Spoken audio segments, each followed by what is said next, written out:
Hi, today I will introduce you to Le Sacré-Cœur that you may already know because it's a very famous and popular monument in Paris. And to begin with, I will give you some context, some informations about the Sacré-Cœur. So, the Sacré-Cœur was built between 1875 and 1923, but there were some important steps during this time. It was first inaugurated in 1891 and consecrated by the church in 1919. A basilica differs from a church or a cathedral as it is especially dedicated to an aspect of the Christian myth. Here it is dedicated to Jesus' Sacred Heart. It stands on the Butte Montmartre in the 18th arrondissement of Paris, in the north of the city. The Butte Montmartre has always been a sacred hill and it's the highest place in Paris at an altitude of 130 meters, so we can see the Sacré-Cœur from a long distance. So there is a long distance, not so long, but a view of the Sacré-Cœur from another neighborhood. 11 million of pilgrims and visitors come to the Sacré-Cœur each year, which makes it the second most visited religious monument in Paris after Notre Dame. And you can see Notre Dame here. So to give you a geographical context, here is Notre Dame, and here is the Sacré-Cœur at the north of Paris. But before I'll tell you more about the Sacré-Cœur in itself, I will tell you about the events that led to its construction. Basically, there are two explanations. We can consider that the Sacré-Cœur was built for religious matters. What happened before 1875? The French regime has been the second empire from 1852 to 1870. It was ruled by Napoleon III, that you can see here, who is Napoleon I's nephew. At this time, the Kingdom of Prussia was France's deadly enemy.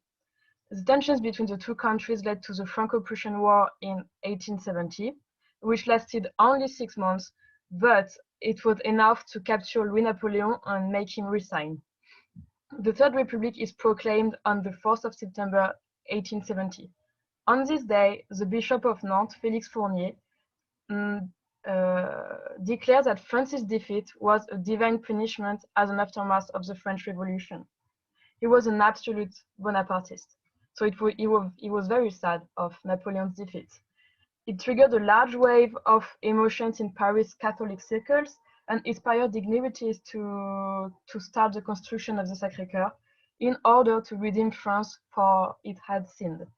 It called for Jesus' Sacred Heart, that you can see on the painting here, to pardon them through a national vow. So you can see the cover of the national vow here. So of course they asked the French people to fund the construction. So the Sacré-Cœur became a point of contention between the Laic Council of Paris and the Archbishopric. Famous writer Émile Zola, for example, criticized the basilica as it was a symbol of obscurantism and bigotry. Indeed, at this time, there were a lot of debates around the separation of the church and the state, which was finally established in 1905. But let's talk about a much bigger controversy surrounding the Sacré-Cœur. It was also built for political matters. It's less official, but it's a widely known hypothesis. It's also rooted in France's defeat from 1870. During the Second Empire, workers and craftspersons suffered from extreme poverty, and the war made it worse, as Paris was besieged at this time. They would starve to death, and they were very humiliated from the defeat, although they resisted for 4 months, but for apparently nothing. Moreover, there were a lot to enlist in the National Guard, but then President Adolf Thiers, that you can see here on this picture, decided to take their cannons from them as he felt the insurrection coming. And indeed, it didn't miss.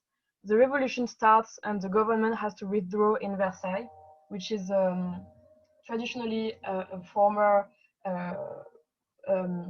a city of royalty. As you may know that because the Versailles Castle was built was Louis XIV's favorite castle, So, like after that, La Commune de Paris established against the government. You can see pictures of the communard here and the propaganda for La Commune. So to make it short, La Commune was an independent organization within the city of Paris. It had its own rules, own commissions, own council, own rulers, and it was made of assemblies where everyone could discuss the important issues, such as labor laws. Its leaders were mainly socialists. Indeed, it was led by the working class that mainly live in the north of Paris, in Montmartre, for example. That's where it comes to the Sacré-Cœur. In May 1871, the government succeeds to smash La Commune during La Semaine Sanglante, so in English, the Bloody Week. The soldiers executed around 20,000 communards. It was not officially claimed, but the construction of the Sacré-Cœur on the Butte Montmartre, especially, where the insurrection began, is clearly a symbol of the right-wing government victory. The inhabitants of Montmartre were seen as hateful savages against the church, so it was a political and religious victory on them. The Sacré-Cœur was built to expiate France's sin and defeat, but also the communards' supposed crimes. Today, some extremist leftists still tease the government by calling for the Sacré-Cœur's destruction. Also, and it can be seen as a tribute or another humiliation, le square Louise Michel leads to the Sacré-Cœur, and Louise Michel was an important figure of La Commune and of feminism. It shows the duality of the remembrance around this monument. So that was for the history part. Now we will see the basilica's peculiar architecture in itself. So the basilica is not built as an usual basilica, but it has the shape of a Greek cross. So here is a Greek cross, and here is a Greek cross shape on the cathedral, on the basilica itself. Its dome is 83 meters high, which made it the highest point in Paris before the Eiffel Tower. There are 4 smaller domes around the biggest one that are 55 meters high. And if you climb the 237 steps to the outside gallery, you'll benefit from a panoramic view of Paris and its surroundings. So here, those points are the smaller domes. Here is the biggest dome, and you can see them on this picture. Its architectural style is the eclectic style. It was very popular since the Second Empire, and it consists in taking the best from different styles and combine it. Yes, so some other views of Le Sacré-Cœur. Here you have the square Louise Michel. Yes, a view from a longer distance, and here at the bottom of the Sacré-Cœur. So for the Sacré-Cœur, the architect Paul Abadie took inspiration from the Roman architecture and Byzantine architecture. So here are his inspirations. So Hagia Sophia in Istanbul, in Turkey, which is typically a Byzantine.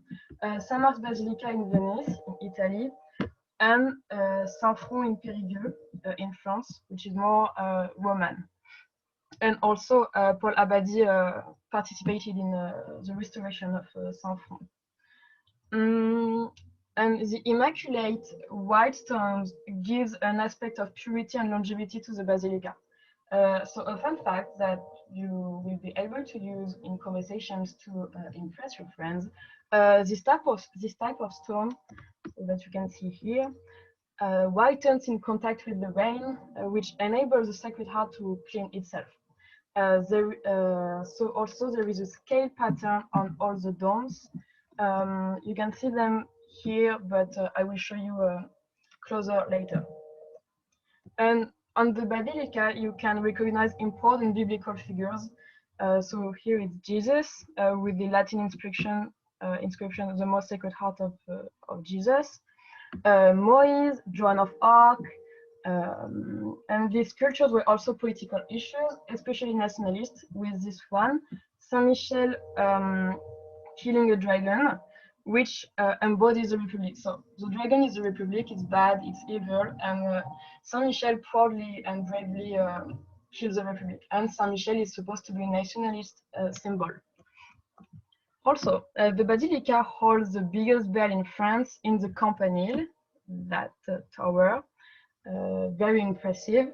And the bell is called La Savoyarde. So here is an old representation of the bell. It's 3 meters large and weighs 18 tons. So it's very heavy and big and impressive. So yes, as I said, here is the Great Dome and its scale pattern that you can see much closer. Also, inside the basilica, we find the biggest mosaic in France on the core. It represents Jesus' Sacred Heart and Mother Mary, among others. Here is Joan of Arc also, and Mother Mary. And beneath the basilica, there is a crypt where you can find the graves of cardinals and also sculpture of saints. So that was it. Thank you for watching this video. And I hope that you learned a lot about the Sacré-Cœur. I think it's a very ambiguous monument because we all know the beauty of the Sacré-Cœur. It's white stones, it's very impressive, it's very beautiful and nice to walk around in Montmartre, which is also a very beautiful and pretty neighborhood. But I also wanted to talk to you about its much darker history. So yes, I wanted to balance the Sacré-Cœur history. So thank you for listening to me, and goodbye.